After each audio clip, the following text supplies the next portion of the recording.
baik dari segi bukti rekening bank maupun dari segi saksi yang menyatakan Nadiem pernah terima uang.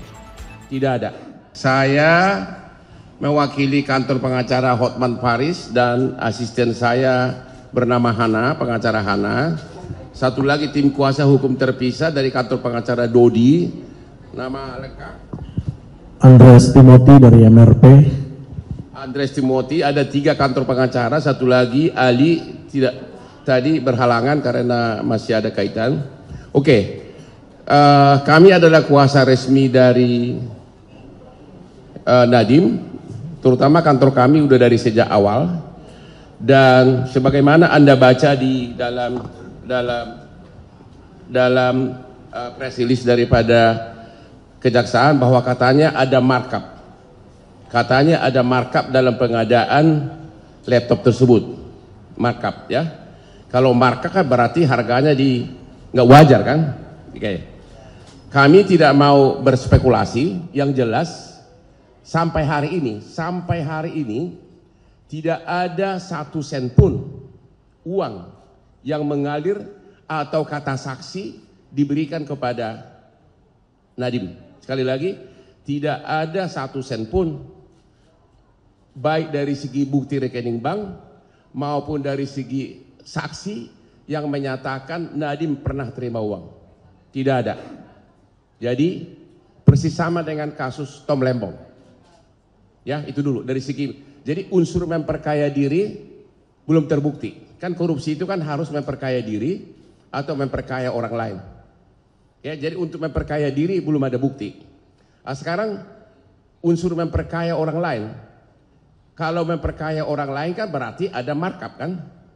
Ternyata ya BPKP sebagai lembaga resmi yang mengaudit apabila terjadi kerugian negara sudah 2 kali melakukan audit atas proyek pengadaan laptop oleh Kemendikbud ini ya.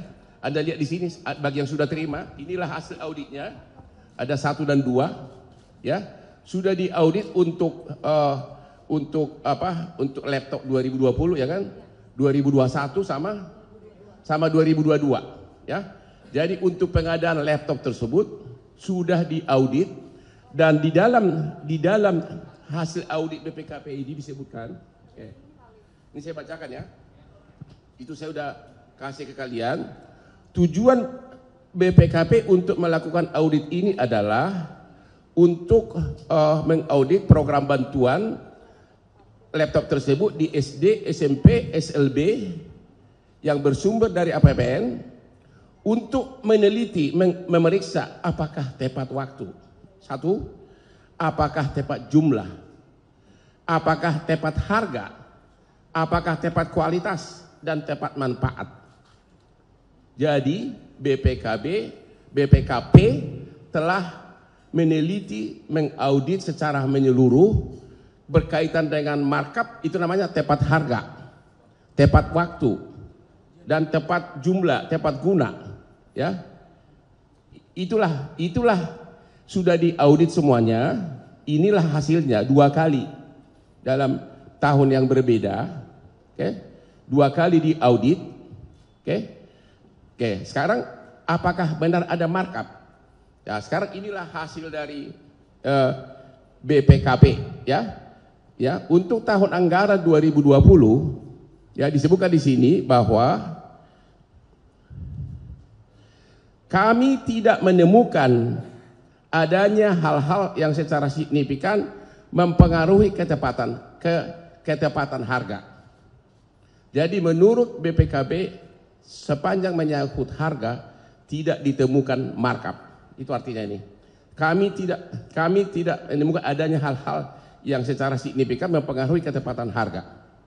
Jadi hasil audit BPKB itu 2 kali seperti itu, ya, termasuk untuk tahun 2021, 2021 sama 2022. Bayangkan coba. BPKP mengatakan dari segi harga tidak ada hal-hal yang mencurigakan yang mempengaruhi ketepatan harga. Ya, itu bahasa tertulisnya. Berarti bahasa awamnya berarti tidak ada markup. Oke? Kemudian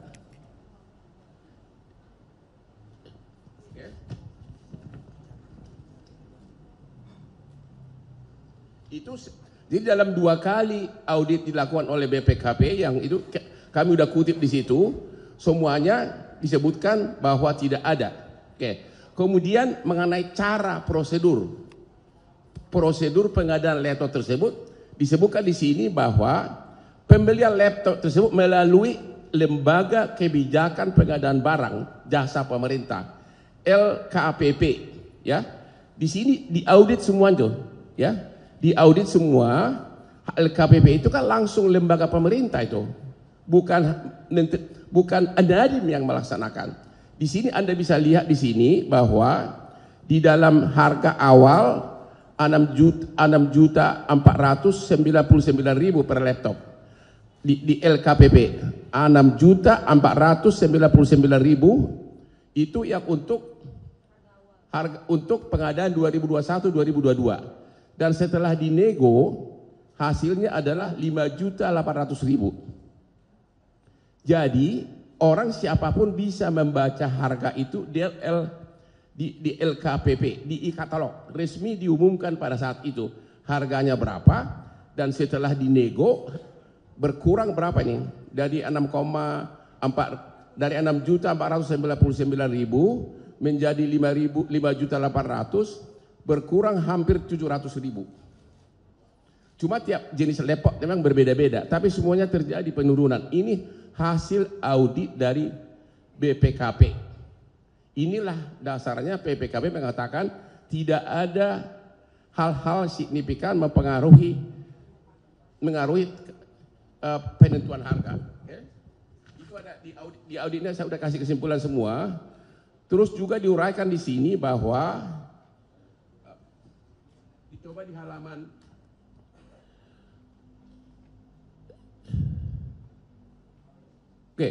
di halaman 3 disebutkan sudah pemanfaatan Chromebook tersebut sudah 95%, guru 86%, kepala sekolah 57%. Jadi hasil audit ini dilakukan di 22 provinsi, ya.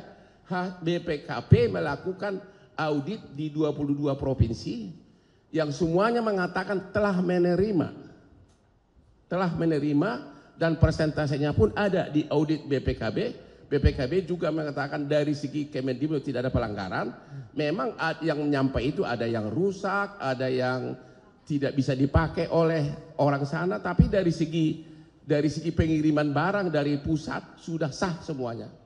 Persentase pun ada di situ semua. Jadi dari segi mengatakan bahwa itu bukan barang yang tepat, ternyata memang tepat, ya. Ini dari hasil audit ya. Saya bukan ngomong saya pribadi, ya. Kemudian ada lagi hasil BPKP di sini. Oke. Sekarang ada tuduhan tentang 3T, pasti wartawan nanya itu. Ya. Apa kepanjangan 3T?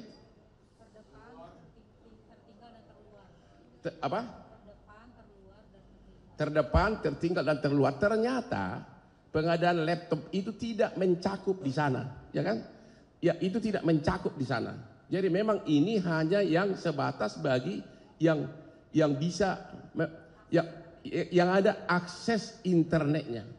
Jadi tuduhan bahwa dikirimkan ke daerah 3T itu tidak benar. Ya. Hanya terhadap yang ada akses internetnya, karena waktu itu keadaan COVID sangat kesulitan semua untuk proses belajar. Anda bisa baca lagi. Apa yang kami kutip ini adalah sebagian besar sepanjang menyangkut kerugian harga itu murni dari, bukan kata-kata saya loh. Ya. Jadi jangan bilang bahwa saya sebagai pengacara merekayasa ini.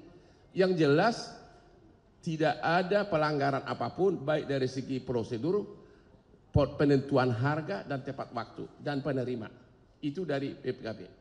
Oleh karenanya kalau tidak ada pelanggaran dari segi harga, tidak ada markup, berarti unsur korupsi sudah gugur. Karena tidak ada korupsi kalau tidak ada kerugian negara. Tidak ada kerugian negara kalau tidak ada markup. Ini BPKP loh. lembaga yang satu-satunya yang memang berhak memberikan opini apakah ada kerugian negara atau tidak. Nanti pun di pengadilan tanpa BPKB, tanpa ada surat audit dari BPKB tidak akan ada perkara korupsi. Itu ya. Jadi sepanjang menyangkut markup satu berapa? Triliun berapa? Sepanjang menyangkut markup 1,1 triliun tentang harga laptop, itu sudah dijawab di sini, tidak ada. Itu bukan apa kata Hotman, itu yang tertulis, tidak ada hal yang mencurigakan dari segi penentuan harga. Ya, berarti sama sekali tidak ada di sini ada markup dan sebagainya. Itu satu ya. Oke.